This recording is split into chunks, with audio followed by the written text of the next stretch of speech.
আসসালামু আলাইকুম। এটিএন বাংলা সংবাদে সবাইকে স্বাগত জানাচ্ছি। আমি নাইম ফাথম মুবিন। শুরুতে বিআরবি কেবল সংবাদ শিরোনাম।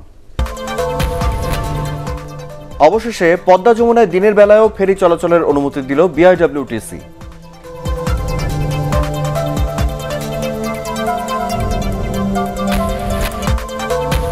দূরপাল্লার বাস না থাকলেও সড়ক পথে বাড়ি ফেরা মানুষের ঢল, করোনার ঝুঁকি নিয়ে ভাবছে না কেউ।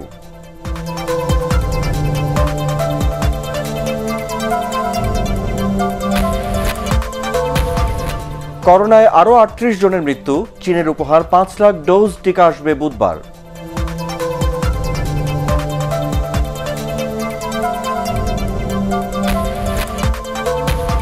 করোনা শনাক্তে দ্রুত পরীক্ষার ফলাফল পাওয়ায় জনপ্রিয় হচ্ছে র্যাপিড অ্যান্টিজেন টেস্ট।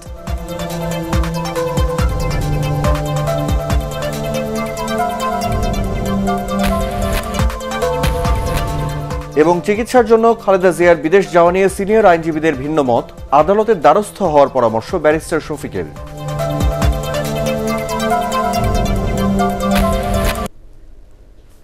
শুনছিলেন বিআরবি কেবলস সংবাদ শিরোনাম। এবার বিস্তারিত। লকডাউনের মধ্যেও দৌলতদিয়া, পাটুরিয়া ও শিমুলিয়া বাংলাবাজার রুটে ফেরি চলাচলের অনুমতি দিয়েছে বিআইডব্লিউটিসি।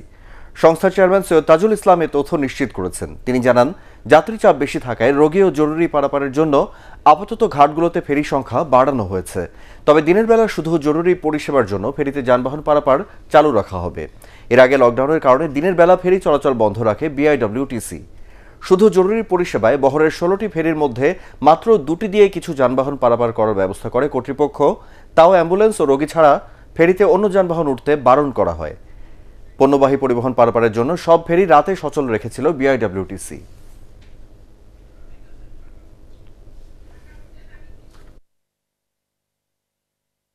ফেরি চলাচলে সরকারের যে লকডাউন যে সিস্টেম আগেরটাই বলবৎ আছে।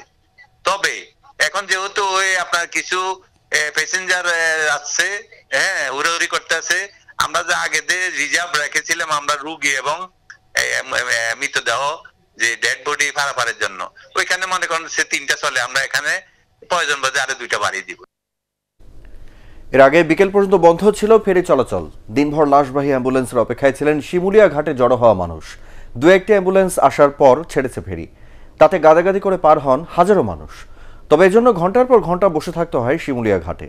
আরও জানাচ্ছেন মাহবুব কবির চপল, ক্যামেরায় ছিলেন আজিজুল হাকিম পলাশ।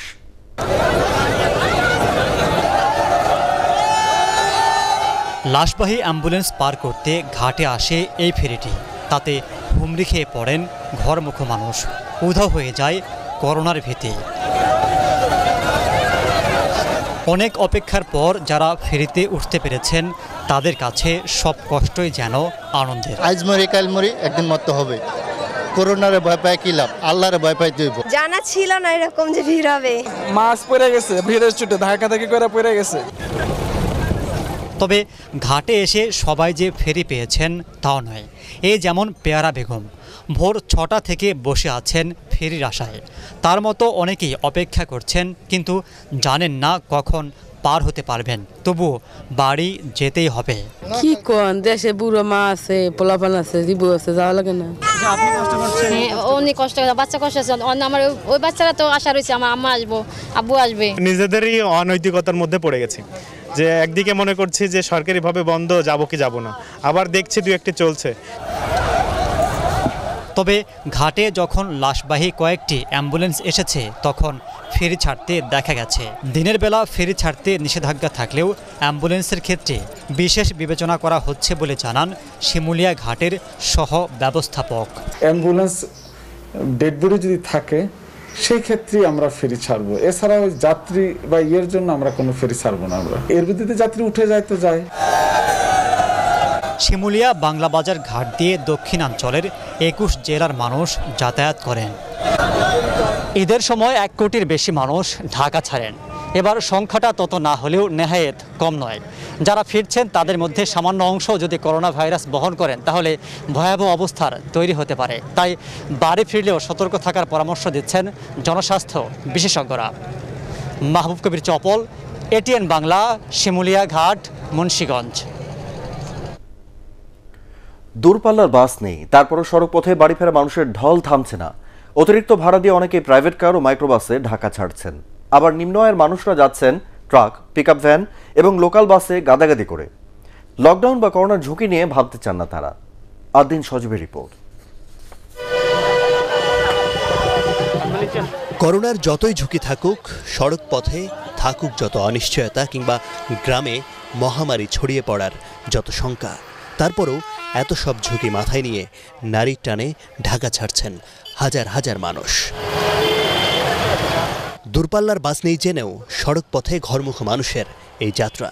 কথা একটাই, ঈদ করতে গ্রামে যেতেই হবে।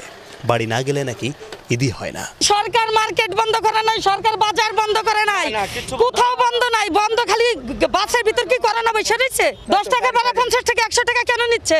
পুলিশ দাঁড়ায় থাকা অবস্থায় কেন এত ভাড়া নিচ্ছে? কি করে পুলিশ? পুলিশ তো জনগণের সেবক। বাচ্চার জন্য তো মা তো ঠিক থাকতে পারে না। এখান থেকে মনে হয় প্রাইভেট অথবা মোটর সাইকেলে যাম বরঙ্গাল, ওখান থেকে নাগরপুর হয়, তারপরে চৌহালিতে যাইতে হবে, অনেক কষ্ট। তাই যে যেভাবে পারছেন সেভাবেই বিভিন্ন জানে করে ছুটছেন নিজ নিজ গন্তব্যে। যতদূর যাওয়া লাগবে, এইভাবে কাটিয়ে যাওয়া লাগবে, উপায় নেই তো। যেহেতু বউ বাচ্চা আছে তা তো যেতেই হবে, এটা তো ঈদ হবে না, ঈদ সাকসেসফুল হবে না। আল্লাহর হাত, যদি মৃত্যু থাকে ইনশাল্লাহ এভাবেই মৃত্যু হবে, আর যদি না থাকে তাহলে ইনশাল্লাহ বেঁচে থাকবো। কারণ একবার ওই দিক থেকে হাঁটতেছে, এদিক থেকে কোনো গাড়ি পাচ্ছি না, আর প্রাইভেট কারগুলো মানে খুবই অনেক বেশি ভাড়া চাইতেছে। মানুষের বাড়ি ফেরার এই সুযোগে চাঁদাবাজরা সক্রিয় সড়ক মহাসড়কে। অনেক জায়গায় যাত্রী বোঝাই বাস, মাইক্রো বা প্রাইভেট কার থামিয়ে টাকা আদায় করছে একাধিক চক্র। যদি আমি যাত্রী নেই তাহলে ও যাইতে দেয় না, আমাকে আটকাইয়া রাখে। জি, আর নাইলে সামনে থেকে লোকজন দিয়া গাড়ি আটকাইয়া তারপরে টাকা নেয়। এখান থেকে চান্দুরা পর্যন্ত যাইতে রাস্তা বিভিন্ন জায়গায় টাকা দিতে হয়, 1000 টাকা খরচ, এরপরে 1000 টাকার তেল, তাহলে আমরা টাকাটা কই থেকে পাবো? আইনশৃঙ্খলা বাহিনীর সদস্যদের এসব অপরাধীদের বিরুদ্ধে এখনই ব্যবস্থা নেওয়ার দাবি জানালেন ভুক্তভোগীরা। ঘরমুখ এই মানুষগুলো জানেন যে করোনার ঝুঁকি আছে। তারা এটিও জানেন যে তাদের মাধ্যমে করোনা আক্রান্ত হতে পারেন তাদের পরিবার পরিজন এবং মুরব্বীরাও। তবুও বাড়ি যেতেই হবে। এখন এই সিদ্ধান্তটি কতটুকু বিপদের হতে পারে তাদের পরিবারের জন্য, সেটিও ভাবছেন না খোদ পরিবারের সদস্যরাই। Adin Sajib, ATN Bangla, Savar, Dhaka. Corona virus মোকাবেলায় সরকারের নির্দেশনা নিয়ে অস্পষ্টতার কারণে সংক্রমণের ঝুঁকিতে পড়ছেন সাধারণ মানুষ। শুধু তাই নয়, কোনো কোনো নির্দেশনা বাস্তবায়নের কঠোরতা, কোনোটির পালনে শিথিলতা, আবার কোনো কোনো সিদ্ধান্ত ঘন ঘন পরিবর্তনকে ভোগান্তির কারণ বলে মনে করছেন সাধারণ মানুষ। ফজলে রাব্বির রিপোর্ট। করোনার বিস্তার আটকাতে সরকারের সবশেষ 5 মের নির্দেশনা অনুযায়ী আন্তঃজেলা বাস বন্ধ রয়েছে। তবে জেলার সীমানার ভেতর স্বাস্থ্যবিধি মেনে চলছে বাস। ঘরমুখ মানুষ বারবার পরিবহন পরিবর্তন করে জেলা সীমানা অতিক্রম করে ফেরিঘাট পর্যন্ত পৌঁছে। প্রথমে রিক্সা দিয়া, তারপরে উঠলাম বাসের থেকে নাইমে আসলাম ভ্যানের থেকে উঠলাম মাইক্রোতে ওইটা এই যে এখানে আসলাম। এবার যাবেন কই? কুষ্টিয়া। এত কষ্ট করে কেন যাচ্ছেন? যাওয়া ঠিক নাই, আপনারা ভাই আমি বোন, পরে সংসার করলে স্বামীর হুকুম মানতে হয়। দেশের বিভিন্ন গন্তব্যের হাজারো মানুষ একসাথে ঘাটে জড়ো হলে শুক্রবার মধ্যরাতে বন্ধ করে দেওয়া হয় ফেরি পারাপার। চরম ভোগান্তির কারণে নিজেদের বঞ্চিত ভাবতে শুরু করেন এই মানুষগুলো। ব্যাংক খোলা রেখে, বাজার খোলা রেখে, শপিং মল খোলা রেখে আমাদেরকে মানে শুধু যাতায়াতের যে দূরপাল্লার বাসগুলো এইগুলো আটকে রাখা, যে করোনা সংক্রমণ হতেছে, আমার মনে হয় না যে এটাতে কোনোভাবে আমাদের করোনা সংক্রমণ হতেছে। সরকারের কাছে একটাই প্রশ্ন যে সরকার আমাদের জনগণের কাছে কি চায়? টাকা আছে, পয়সা সব আছে, কিন্তু ভোগান্তি। 1 বছর কেটে গেলেও করোনার বিস্তার নিয়ে এখনও অস্পষ্ট ধারণা, আর পরিবারের প্রতি আবেগ অনায়াসই তাদের দূরে রাখছে সরকারের অনুরোধ রক্ষা থেকে। করোনা তো আসলে ছড়াই কিভাবে একজনের থেকে আর একজনের, আমার থাকলে না আর একজনের কাছে যাবে। মা বাবার কাছে না দিতে পারলে ভাই অসম্ভব না থাকা। মা বাবা যদি অসুস্থ, মা বাবা অসুস্থ, সেটা আল্লাহ পাকের ইচ্ছা, কিন্তু কোনো ইয়া না। বৈশাখের তীব্র গরমে ঘন্টার পর ঘন্টা অপেক্ষার পর গাদাগাদি করে ফেরি পার হয়ে এদের অনেকে জানতে পারেন বিকেল থেকে স্বাভাবিক নিয়মে চলাচল করছে ফেরি। ঘরে ফেরায় মানুষগুলো করোনা ভাইরাসের সংক্রমণ রোধে সরকারের নেওয়ার পদক্ষেপগুলো ঠিক বুঝতে পারছেন না, আর সরকারের সিদ্ধান্ত বাস্তবায়নে বেশ কিছু স্থানে সমন্বয়হীনতার অভিযোগ করছেন তারা। ফজলে রাব্বি, এটিএন বাংলা, পাটুরিয়া ফেরিঘাট, আরিচা, মানিকগঞ্জ। দেশে করোনা ভাইরাসে আরও 38 জনের মৃত্যু হয়েছে, তাদের মধ্যে 25 জন পুরুষ ও 13 জন নারী। এ নিয়ে পর্যন্ত করোনায় আক্রান্ত হয়ে মারা গেলেন 11,972 জন। 16,848টি নমুনা পরীক্ষায় নতুন রোগী শনাক্ত হয়েছেন 1,514 জন। শনাক্তের হার 8.99। সবশেষ 24 ঘন্টায় সুস্থ হয়েছেন 2,115 জন। সুস্থতার হার 91.90। স্বাস্থ্য অধিদপ্তরের সংবাদ বিজ্ঞপ্তিতে এসব তথ্য জানানো হয়। চীনের উপহার দেয়া 5 লাখ ডোজ টিকা দেশে আসবে আগামী বুধবার, তবে বাণিজ্যিকভাবে টিকা পেতে আরও অপেক্ষা করতে হবে। বাংলাদেশ সরকার সিদ্ধান্ত দিতে দেরি করায় টিকা সরবরাহ বিলম্বিত হচ্ছে বলে জানিয়েছেন চীনের রাষ্ট্রদূত লি জিমিং। আরও জানাচ্ছেন মমিনুর রিপন। নিজেদের তৈরি টিকা দেওয়ার জন্য বাংলাদেশকে ফেব্রুয়ারি মাসে প্রস্তাব দিয়েছিল চীন, কিন্তু বিশ্ব স্বাস্থ্য সংস্থার অনুমোদন না থাকায় চীনের টিকা গ্রহণ করেনি সরকার। সম্প্রতি ভারত থেকে আসা টিকা সরবরাহ বন্ধ হওয়ায় চীন সহ অন্যান্য দেশের দ্বারস্থ হয়েছে বাংলাদেশ। এখন আগ্রহী হলেও চীনের টিকা বাণিজ্যিকভাবে পেতে সময় লাগবে বলে জানান ঢাকায় নিযুক্ত দেশটির রাষ্ট্রদূত। কূটনৈতিক সাংবাদিকদের সংগঠন ডিক্যাবের সাথে ভার্চুয়াল মতবিনিময় সভায় এসব কথা বলেন তিনি। চীন অনেক আগে টিকা নেওয়ার প্রস্তাব দিলেও বাংলাদেশ সরকার সপ্তাহখানেক আগে যোগাযোগ করেছে, কিন্তু টিকার চাহিদায় আমাদের তালিকা বেশ লম্বা, যেখানে বাংলাদেশ অনেক নিচের দিকেই অবস্থান করছে। তাই অপেক্ষা করা ছাড়া উপায় নেই, কারণ টিকা উৎপাদনের উপরেই সরবরাহ নির্ভর করছে। মিয়ানমারের সাথে কোনো ধরনের যোগাযোগ করতে না পারায় রোহিঙ্গা প্রত্যাবাসনে বাংলাদেশকে ধৈর্য ধরার পরামর্শ দেন তিনি। রোহিঙ্গা ইস্যুতে বাংলাদেশ কঠিন পরিস্থিতিতে রয়েছে। এ বিষয়ে চীন সহযোগিতা করতে চায়, কিন্তু মিয়ানমারের সাথে এ নিয়ে কোনো যোগাযোগ স্থাপন করতে পারেনি। তাই রোহিঙ্গা প্রত্যাবর্তনে আরও ধৈর্যশীল হতে হবে। তিস্তায় যে কোনো প্রকল্প করা বাংলাদেশের ন্যায্য অধিকার জানিয়ে তিনি বলেন, এ বিষয়ে কোনো প্রস্তাব পেলে চীন গুরুত্বের সাথে বিবেচনা করবে। মমিনুর রিপন, এটিএন বাংলা, ঢাকা। করোনা শনাক্তে দ্রুত পরীক্ষার ফলাফল পাওয়ায় জনপ্রিয় হয়ে উঠছে র্যাপিড অ্যান্টিজেন টেস্ট। সারা দেশে 281টি পরীক্ষাগারে ব্যবহার করা হচ্ছে এই পদ্ধতি। অল্প সময়ে করোনার ফলাফল পাওয়ায় খুশি পরীক্ষা করাতে আসা লোকজন। স্বাস্থ্য অধিদপ্তর বলছে অ্যান্টিজেন টেস্টের পরিসর আরও বাড়ানোর ব্যবস্থা করা হচ্ছে। ইমদাদুল্লাহ বাবুর রিপোর্ট। দেশের সব সরকারি মেডিকেল কলেজ হাসপাতাল ও জেলা সদর হাসপাতালে চলছে করোনা শনাক্তের র্যাপিড অ্যান্টিজেন পদ্ধতির পরীক্ষা। এই পদ্ধতিতে র্যাপিড কিটে নমুনা দেওয়ার মাত্র আধা ঘন্টার মধ্যে করোনা সংক্রমণ শনাক্ত হচ্ছে। 64 জেলার 281টি ল্যাবে সংগ্রহ করা হচ্ছে নমুনা। রাজধানীর 5 জায়গায় বেসরকারিভাবে ব্র্যাক র্যাপিড অ্যান্টিজেন পরীক্ষা করছে। এতে অল্প সময়ে পরীক্ষার ফলাফল হাতে পাওয়ায় বিড়ম্বনা কমেছে বলে জানিয়েছেন নগরবাসী। অ্যান্টিজেন পদ্ধতিটা অবশ্যই ভালো, কারণ যেহেতু আধা ঘন্টার মধ্যে আমরা রিপোর্টটা পেয়ে যাচ্ছি। এই পদ্ধতিতে অনেক ক্ষেত্রে নেগেটিভ আসা ব্যক্তিও পজিটিভ হতে পারেন, তাই নেগেটিভ নমুনার ফলাফল নিশ্চিত হতে তা আবারও আরটিপিসিআর ল্যাবে পরীক্ষা করা হচ্ছে বলে জানান সংশ্লিষ্টরা। অ্যান্টিজেন টেস্টে নেগেটিভ আসতেছে, তার যে আরেকটা স্যাম্পল থাকছে তার পেশেন্টের, সেটা আমরা পিসিআর ল্যাবে পাঠিয়ে দিতেছি। স্বাস্থ্য অধিদপ্তরের মুখপাত্র জানিয়েছেন, উপজেলা পর্যায়েও এই পদ্ধতি প্রয়োগের চিন্তা করছে সরকার। এটি খুব সুনির্দিষ্ট একটি পরীক্ষা, যাদের উপসর্গ আছে, জ্বর আছে, কেবল তাদের বেলাতেই করা যাবে এবং এটি আরটিপিসিআর পরীক্ষার একটি সহজ বিকল্প বটে, কারণ খুব দ্রুত ফলাফলটি পাওয়া যায়। যার অ্যান্টিজেন পজিটিভ হবে তাকে নিশ্চিত করেই বলা যাবে যে তার করোনা হয়েছে, আর যার নেগেটিভ হবে কিন্তু অন্য উপসর্গ আছে তাকে আরটিপিসিআর পরীক্ষাটি করতেই হবে। আমরা চাই যে প্রতিটি উপজেলাতেই এই পরীক্ষাটি হবে।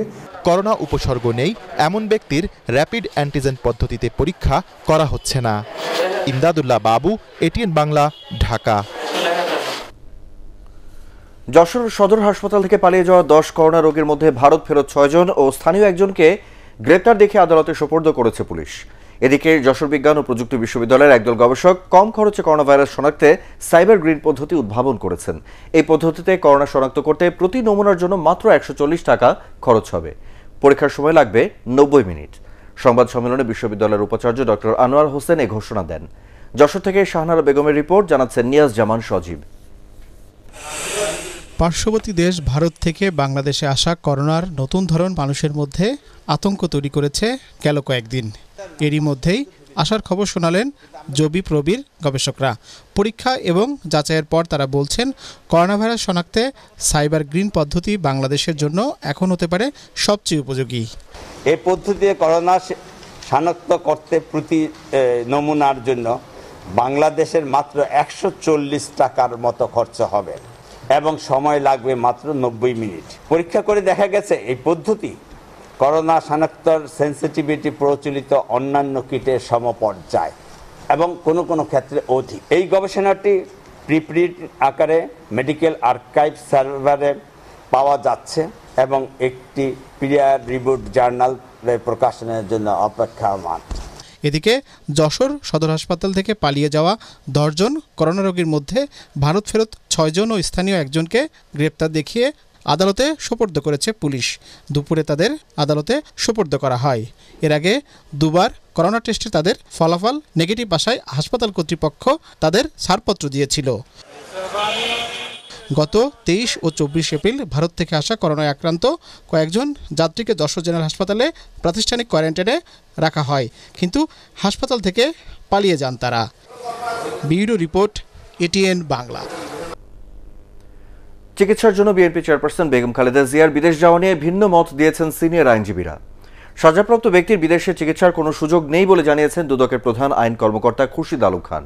অন্যদিকে সিনিয়র আইনজীবী খন্দকার মাহবুব হোসেনের মতে সরকার চাইলে সাজা স্থগিতের শর্ত সংশোধন করে এ সুযোগ দিতে পারে। তবে সাবেক আইনমন্ত্রী ব্যারিস্টার শফিক আহমেদ বলেছেন এ ব্যাপারে আদালতের দ্বারস্থ হতে পারেন বেগম জিয়া। হুমায়ুন চিশতির রিপোর্ট। গুরুতর অসুস্থ দাবি করে বিএনপি চেয়ারপারসন বেগম খালেদা জিয়াকে বিদেশে চিকিৎসার সুযোগ দিতে দ্বিতীয় দফায় গত 5 মে আবেদন করে তার পরিবার। তবে আইন অনুযায়ী সে সুযোগ না থাকায় রোববার আবেদন নাকচ করে দেয় স্বরাষ্ট্র মন্ত্রণালয়। এ বিষয়ে বিএনপির ভাইস চেয়ারম্যান ও সিনিয়র আইনজীবী খন্দকার মাহবুব হোসেন জানান, আইনের মধ্যে থেকেই নির্বাহী আদেশ সংশোধন করে এ সুযোগ দিতে পারে সরকার। নির্বাহী আদেশে দিলে কোনো বাধা নাই, তাকে স্থগিত করেছে বাসায় থাকার জন্য, চিকিৎসার জন্য। এখন ওই কন্ডিশনটা তুলে দিলেই হয়। একটা মাত্র কন্ডিশন সরকার চাইতে পারে, সেটা হলো তার কাছে একটা মুসলেকা নিতে পারে যে তোমাকে চিকিৎসা শেষে অবশ্যই দেশে ফেরত আসতে হবে। এর আগে আইনমন্ত্রী জানিয়েছিলেন খালেদা জিয়ার চিকিৎসার বিষয়ে সিদ্ধান্ত নিতে আদালতের অনুমতির প্রয়োজন নেই। তার সাথে একমত নন দুদকের প্রধান আইনজীবী খুরশিদ আলম খান। তবে তিনি বলেন, জামিনে মুক্ত নন সাজাপ্রাপ্ত এমন ব্যক্তিকে বিদেশে চিকিৎসার সুযোগ দেওয়ার কোনো নজির নেই। এটা তো আমাদের দেশে আমি জানার মতো নজির নেই। 401 ধারাতে যে কয়টা উপধারা আছে 1, 2, 3, 4 সব মিলিয়ে যদি আমরা পড়ি, তাহলে সেখানে সাজাপ্রাপ্ত ব্যক্তিকে বিদেশ যাওয়ার অনুমতি দেওয়ার কোনো প্রভিশন আইনে নেই। তবে বিদেশে চিকিৎসার বিষয়ে বেগম জিয়া আদালতের সাহায্য নিতে পারেন বলে মনে করেন সাবেক আইনমন্ত্রী ব্যারিস্টার শফিক আহমেদ। এমন যদি হয় যে দেশের চিকিৎসা চলছেই না, দেশের চিকিৎসা এফেক্টিভ না, তাহলে এমন তো কিছু দেখছি না। সেই জন্যই বোধহয় সরকার বলছে আর কি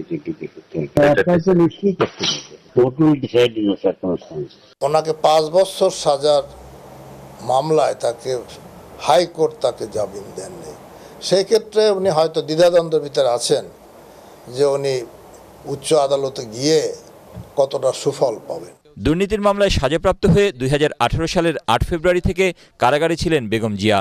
করোনা মহামারী ও বয়স বিবেচনায় গত বছরের 25 মার্চ নির্বাহী আদেশে সাজা স্থগিত করে তাকে 6 মাসের জন্য মুক্তি দেয় সরকার। পরে তা আরও 2 বার বাড়ানো হয়। তবে মুক্তির শর্ত অনুযায়ী তাকে বাসায় থেকে চিকিৎসা নিতে হবে এবং তিনি দেশের বাইরে যেতে পারবেন না। Humayun Chishti, ATN Bangla, Dhaka. BNP chairperson Begum Khaleda Zia মিথ্যা জন্মদিন পালন করলেও করোনা টেস্ট রিপোর্টের সত্য প্রকাশ পেয়েছে বলে মন্তব্য করেছেন আওয়ামী লীগ সাধারণ সম্পাদক ওবায়দুল কাদের। রাজধানীতে ত্রাণ সামগ্রী বিতরণ অনুষ্ঠানে তিনি বলেন, একাধিক জন্মদিনের নামে এতদিন তিনি জাতিকে অন্ধকারে রেখেছিলেন। আপেল মাহমুদের রিপোর্ট। 15 আগস্ট জাতীয় শোক দিবসে এতদিন বিএনপি নেত্রী খালেদা জিয়া জন্মদিন পালন করলেও করোনা রিপোর্টে তার জন্মদিন 8 মে উল্লেখ করায় রাজনৈতিক অঙ্গনে সমালোচনার সৃষ্টি হয়েছে।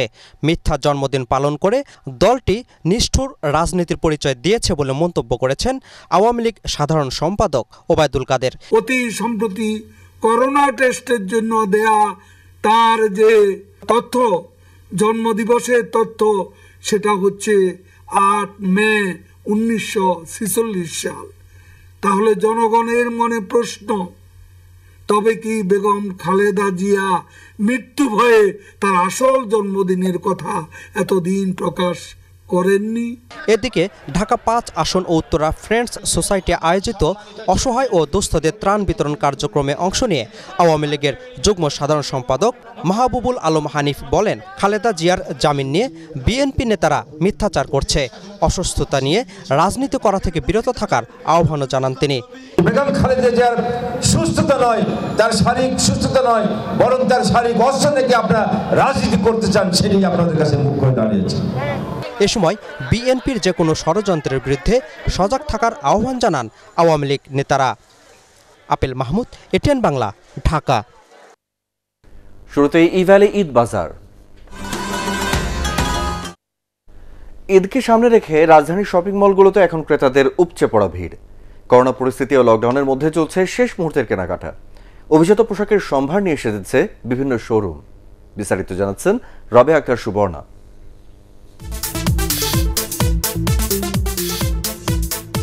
ঈদের আর 2-3 দিন বাকি, ক্রেতাদের ভিড় তাই এত বেশি।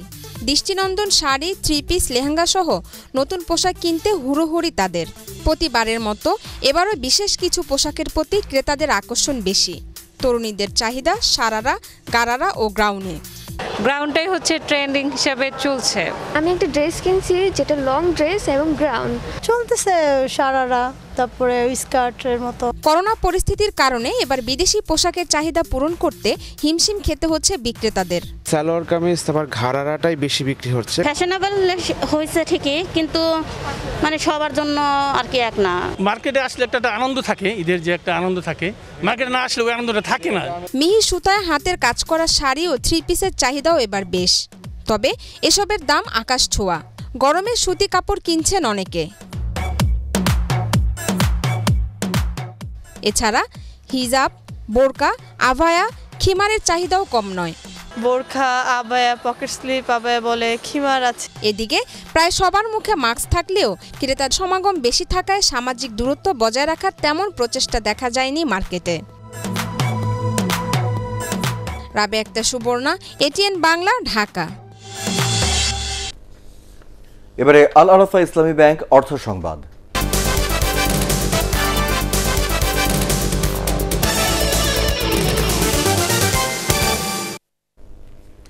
ঈদ ও লকডাউনে মোবাইল ব্যাংকিং এ লেনদেন বাড়ছে। সীমিত পরিসরে ব্যাংক চালু থাকায় মোবাইল ব্যাংকিং নির্ভরতা বাড়ছে গ্রাহকদের। তবে লেনদেনে বাড়তি ফি নেয় ক্ষুব্ধ তারা। মোবাইল লেনদেনের খরচ কমিয়ে আনার নির্দেশ দিয়েছে নিয়ন্ত্রক সংস্থা। টেলিযোগাযোগ মাধ্যম ব্যবহার করে একচেটিয়া ব্যবসা করা যাবে না বলে জানিয়েছেন ডাক ও টেলিযোগাযোগ মন্ত্রী মোস্তফা জব্বার। শারফুল আলমের রিপোর্ট। দিন মিয়া কারণ বাজারে ফলের ব্যবসায়ী। লকডাউনের কারণে ঈদে গ্রামের বাড়ি যাচ্ছেন না, আর তাই পরিবারের কাছে অর্থ পাঠাতে বেছে নিয়েছেন মোবাইল ব্যাংকিং সেবা। তার মতো এমন অনেকেই হাতের কাছের মোবাইল ব্যাংকিং সেবাকেই লেনদেনের মাধ্যম হিসাবে বেছে নিচ্ছেন। লকডাউনের সমস্যা, এই জন্য কিছু টাকা দেশে পাঠিয়ে দেবেন ঈদ উপলক্ষে। ঈদ উপলক্ষে লেনদেনটা অনেকটাই বেশি আর কি। লেনদেনে কোনো কোনো অপারেটর ক্যাশ আউটে এখনও 1020 টাকা খরচ। সেবা দেওয়া প্রতিষ্ঠানের সংখ্যা বাড়ায় এখন পরিস্থিতির পরিবর্তন হচ্ছে। ক্যাশ আউটে কোনো কোনো সংস্থা এখন সিঙ্গেল ডিজিট রাখছে। বিকাশে ক্যাশ আউট চার্জ দেখা গেছে কি 18 টাকা 50 পয়সা কাটে। সেক্ষেত্রে আপনার গ্রাহকরা থেকে আমরা 20 টাকাই নিই। নগদে আপনার অ্যাপসে কাটে 11.5 টাকা, ম্যানুয়ালি কাটে 15 টাকা। রকেটে এটিএম থেকে টাকা উঠাইলে কাটে 9 টাকা, আর মোবাইল থেকে টাকা উত্তোলন করলে কাটে 18 টাকা করে। নগদ কিন্তু বাংলাদেশের সর্বনিম্ন ক্যাশ আউট চার্জ, যেটি সবচেয়ে বড় পেইন পয়েন্ট আমাদের সাধারণ গ্রাহকদের জন্য। পৃথিবীর অন্য কোথাও এত টাকা ক্যাশ আউট চার্জ আমরা কখনো দেখিনি। সেই জায়গাটাতেও নগদ প্রথমে এসে একটা ডিসরাপশন ক্রিয়েট করেছে। মোবাইল ব্যাংকিং প্রতিষ্ঠানের সংখ্যা কম থাকায় একচেটিয়া ব্যবসার অভিযোগ ছিল দীর্ঘদিনের।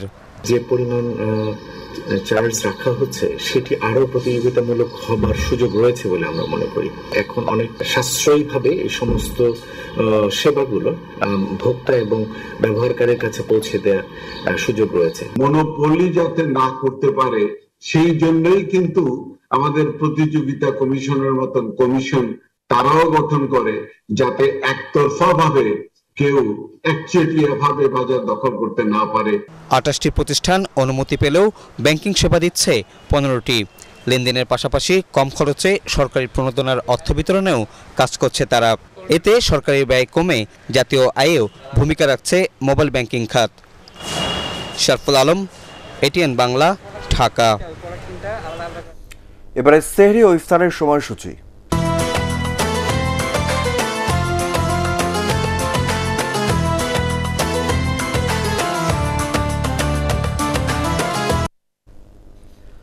ঢাকা ও আশপাশের এলাকায় আজ সেহরির শেষ সময় রাত ৩:৫৫। রাজশাহীতে ৪টা, সিলেটে ৩:৪৮, চট্টগ্রামে ৩:৫৩, খুলনায় 4:01, বরিশালে 3:57, রংপুরে 3:56 এবং ময়মনসিংহে সেহরির শেষ সময় রাত 3:52। আগামীকাল ঢাকায় ইফতার সন্ধ্যা 6:36, রাজশাহীতে 6:44, চট্টগ্রামে 6:29, সিলেটে 6:32, খুলনায় 6:39, বরিশালে 6:35, রংপুরে 6:44 এবং ময়মনসিংহে ইফতার সন্ধ্যা 6:38।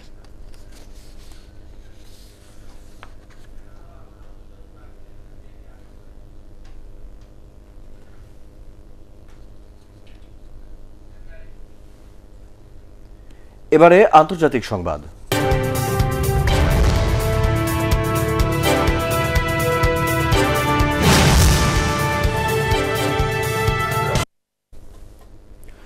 পার্লামেন্টে আস্থা ভোটে হেরে গেছেন নেপালি প্রধানমন্ত্রী কেপি শর্মা ওলি। 275 সদস্য বিশিষ্ট পার্লামেন্টের নিম্নকক্ষে সংখ্যাগরিষ্ঠতা প্রমাণের জন্য কেপি শর্মা ওলির প্রয়োজন ছিল 136 ভোট।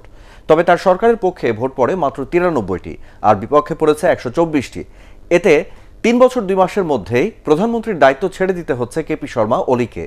নেপাল কমিউনিস্ট পার্টির 28 জন সদস্য দলীয় হুইপকে অস্বীকার করে ভোটে অংশ নেননি। এতে তাদের সংসদ সদস্য পদ চলে যেতে পারে বলে জানিয়েছে স্থানীয় গণমাধ্যম। শপথ নিয়েছেন ভারতের পশ্চিমবঙ্গের নতুন মন্ত্রিসভা। শপথ নেওয়া মন্ত্রিসভার 43 জন সদস্যের মধ্যে 24 জন পূর্ণমন্ত্রী এবং 19 জন প্রতিমন্ত্রী। সকালে রাজভবনে কোভিড বিধিনিষেধ মেনে তাদের শপথ বাক্য পাঠ করান পশ্চিমবঙ্গের রাজ্যপাল জগদীপ ধনখড়। গুরুত্বপূর্ণ দপ্তরগুলোতে প্রথম সারির মন্ত্রীরা থাকলেও বাদ পড়েছেন অনেকেই। মন্ত্রিসভায় নতুন মুখ 16 জন, নারী মন্ত্রী 8 জন। এর আগে গত বুধবার রাজ্যের মুখ্যমন্ত্রী হিসেবে শপথ নেন মমতা ব্যানার্জি। এবারও স্বরাষ্ট্র ও স্বাস্থ্য মন্ত্রণালয়ের দায়িত্ব সামলাবেন তৃণমূল নেত্রী মমতা। এই পর্বের শুরুতে পার্টেক্স খেলার খবর।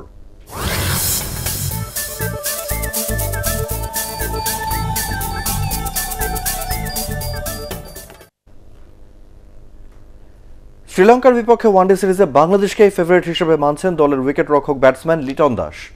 তার মতে ঘরের মাটিতে টাইগাররা সবসময় শক্তিশালী প্রতিপক্ষ। এছাড়া সাকিব আল হাসান ও মুস্তাফিজুর রহমান যোগ দেয় হোম সিরিজে পূর্ণ শক্তির দল পাচ্ছে বাংলাদেশ। লঙ্কানদের সমশক্তির দল হিসেবে মানলেও ঘরের মাঠে নিজেদেরই এগিয়ে রাখছেন লিটন দাস। এটা অনেক ভালো, বিশেষ করে 50 ওভার ক্রিকেটে, হোম অফ ক্রিকেটে আমরা যখন খেলি আমাদের হোম কন্ডিশনে, তখন আমরা অনেক ভালো একটা টিম। আমার মনে হয় আমরা এখন ফুল টিম একটা পাবো হোয়াইট বল ক্রিকেটে। সো এটা আমাদের জন্য খুব প্লাস পয়েন্ট। ইনফ্যাক্ট এখনকার যেগুলো প্লেয়ার আছে সবাই ম্যাচিউর হচ্ছে আস্তে আস্তে, এবং অনেকে তো ম্যাচিউর হয়ে গেছে। তো এখন রোলটা প্লে করাটা ইম্পর্টেন্ট। যে যার রোল আছে, যে যার টিমে যেটা রোল, সেটা যদি ভালো মতন এক্সিকিউট করতে পারে, আমার মনে হয় যে কোনো টিমকে হারানো সম্ভব। বাংলাদেশ প্রিমিয়ার লিগে ব্রাদার্স ইউনিয়নকে 3-0 গোলে হারিয়েছে উত্তর বারিধারা। বঙ্গবন্ধু জাতীয় স্টেডিয়ামে বারিধারার এই জয়ে বড় ভূমিকা রাখেন মিশরীয় মিডফিল্ডার মুস্তফা মেহমুদ কাহরাবার। 14 ও 63 মিনিটে তার করা 2 গোলেই ম্যাচ থেকে ছিটকে যায় ব্রাদার্স। 78 মিনিটে সুজন বিশ্বাস গোল করলে বড় জয় পায় বারিধারা। এই জয়ে লিগ টেবিলের 10 নম্বরে উঠল তারা। আর 16 ম্যাচে মাত্র 5 পয়েন্ট নিয়ে অবনমনের সংখ্যায় আছে ব্রাদার্স। শেষ করার আগে বিআরবি কেবল সংবাদ শিরোনামগুলো এক নজরে আরেকবার। অবশেষে পদ্মা যমুনায় দিনের বেলায় ফেরি চলাচলের অনুমতি দিল বিআইডব্লিউটিসি।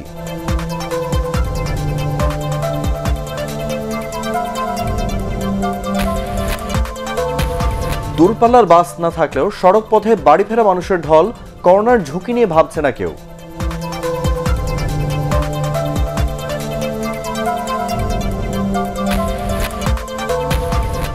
করোনায় আরো 38 জনের মৃত্যু। চীনের উপহার 5 লাখ ডোজ টিকা আসবে বুধবার।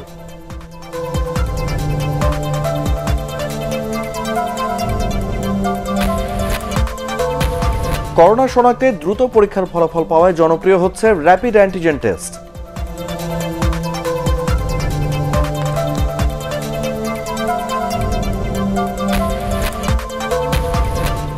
এবং চিকিৎসার জন্য খালেদা জিয়ার বিদেশ যাওয়া নিয়ে সিনিয়র আইনজীবীদের ভিন্ন মত, আদালতের দ্বারস্থ হওয়ার পরামর্শ ব্যারিস্টার শফিকের।